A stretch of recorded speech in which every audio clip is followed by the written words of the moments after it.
Welcome back to where we all make it make sense. So now we're on the part where we're talking about interventions that you can implement that help you change behavior.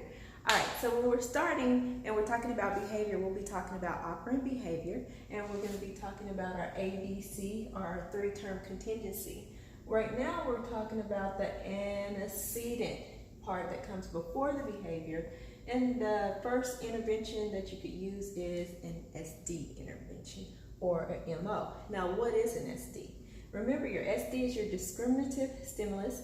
It signals that reinforcement is available when it's present, and when it's not present, that reinforcement is not available. And then your MO increases the value or decreases the value of a reinforcer. All right, so let's get started about this. So when we're talking about antecedent interventions, what I did was I went ahead and listed some and the behaviors, and then we'll talk about like what modifications could be made. So when we're talking about SDs, it's something that's going to be presented, right? So here we have a kid has old shoes, the peers see the shoes, and then the peers are teasing them, all right? So if we talk about SD modification, that means that we have to manipulate the SD. So to manipulate it, what could we possibly do? Okay, so there's a couple of things. You could always get new shoes. We could make it a uniform school.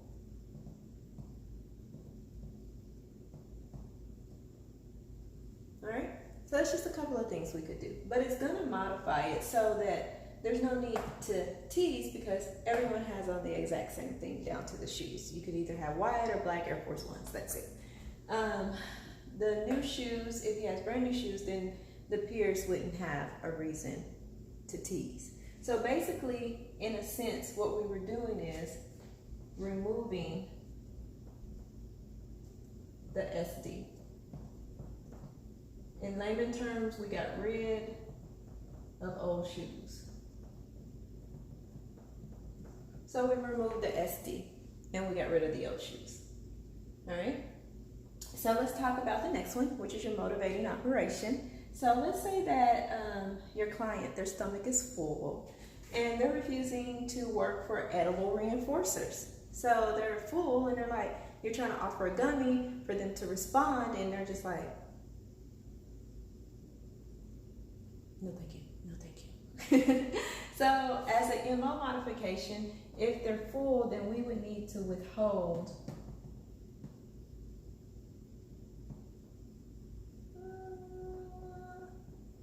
the edible reinforcer until the client is hungry. Okay?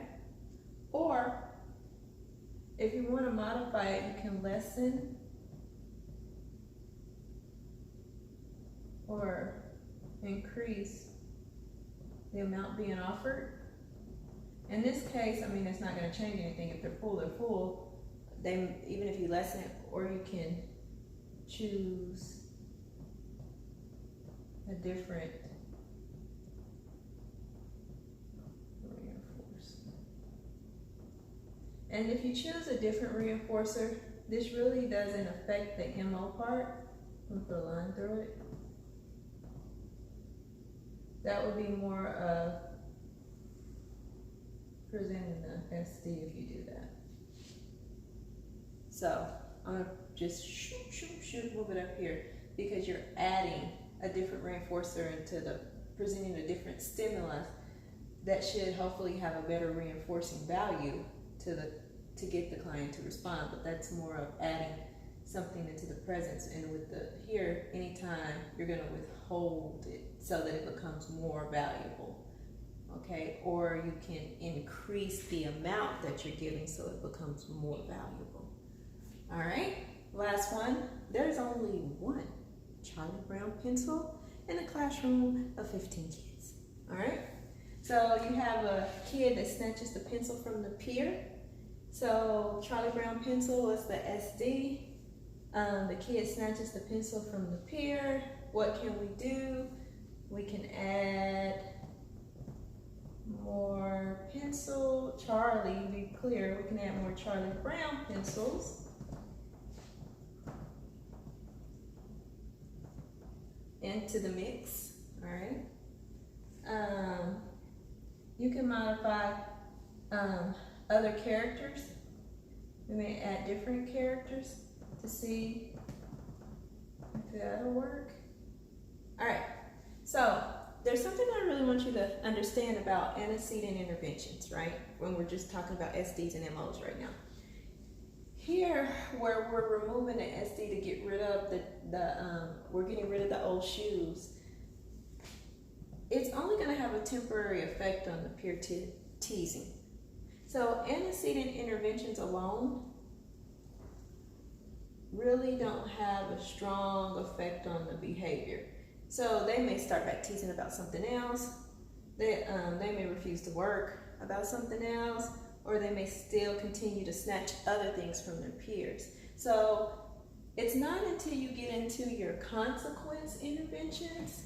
Now your consequence interventions are going to introduce new behaviors to replace these. But antecedent interventions are only going to fix whatever was present that initially started the behavior, but it doesn't maintain the behavior. And just to put it in layman terms, it's like this. Peers are teasing. They had no consequence for teasing, so why should they stop teasing?